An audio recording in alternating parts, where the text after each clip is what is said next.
Best निवडणूक कोण जिंकणार?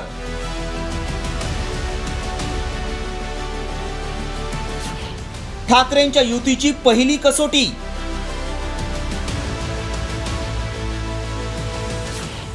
बेस्ट निवडणुकीत पैशांचा पाऊस. बेस्ट पतपेढीच्या निवडणुकीला कधी नव्हे ते महत्त्व आलंय. त्याला कारण ठरलंय ठाकरे बंधूंची युती. गेली 9 वर्ष या पतपेढीवर उद्धव ठाकरेंच्या गटाचं वर्चस्व आहे. मात्र यावेळी या निवडणुकीत ठाकरे बंधूंचं उत्कर्ष पॅनल आणि महायुतीचं सहकार समृद्धी पॅनल अशी थेट लढत झाली आहे. त्यातच निवडणुकीच्या एक दिवस आधीच ठाकरेंच्या उमेदवारांची EOW कडून चौकशी सुरू झाली आणि वादाची ठिणगी पडली. त्यात निवडणुकीत मतदारांना पैशांचा आमिष दाखवल्याच्या आरोपावरून मनसे आणि भाजप आमनेसामने आले.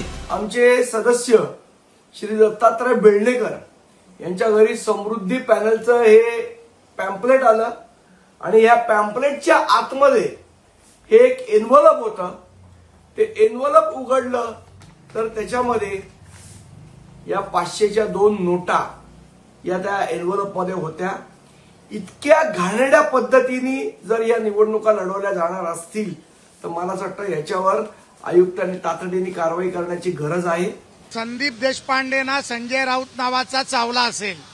त्यामुळे जे बुधवारी अपेक्षित होतं राऊतांकडनं की पैसे वाटले, बूथ कॅप्चर केले, प्रसाद लाड धनाढ्य आहे आणि आणि आणि हे आता देशपांडे अगोदरच बोलायला लागले. ही शिवसेना मनसेची स्टाईल आहे. निवडणूक हरणार कळलं की सांगायचं की आमच्याकडे बूथ कॅप्चरिंग झालं, पैसे वाटले. 4 वर्षांपासून बेस्ट पतपेढीची निवडणूक रखडली होती. बेस्ट पतपेढी निवडणुकीत 15,000 मतदारांनी मतदान केलं असून निवडणुकीत 5 पॅनल रिंगणात आहेत. बेस्ट निवडणुकीत नितेश राणे आणि शिंदे सेनेचे किरण पावसकर यांच्या संघटनांनी प्रसाद लाड यांच्या समृद्धी पॅनलला पाठिंबा दिला असल्यामुळे या निवडणुकीतली चुरस आणखी वाढली आहे. दुसरीकडे युतीसाठी पोषक वातावरण तयार करण्यासाठी एकत्रित निवडणूक लढवण्याचा निर्णय दोन्ही ठाकरे बंधूंनी घेतलेला असला तरी ही निवडणूक म्हणजे एक प्रकारे ठाकरे बंधूंची लिटमस टेस्ट असणार आहे.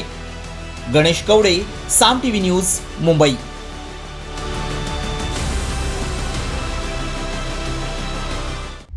आता isakal.com आहे देशातील नंबर 1 ची मराठी न्यूज वेबसाईट. प्रत्येक अपडेटसाठी isakal.com ला नक्की भेट द्या.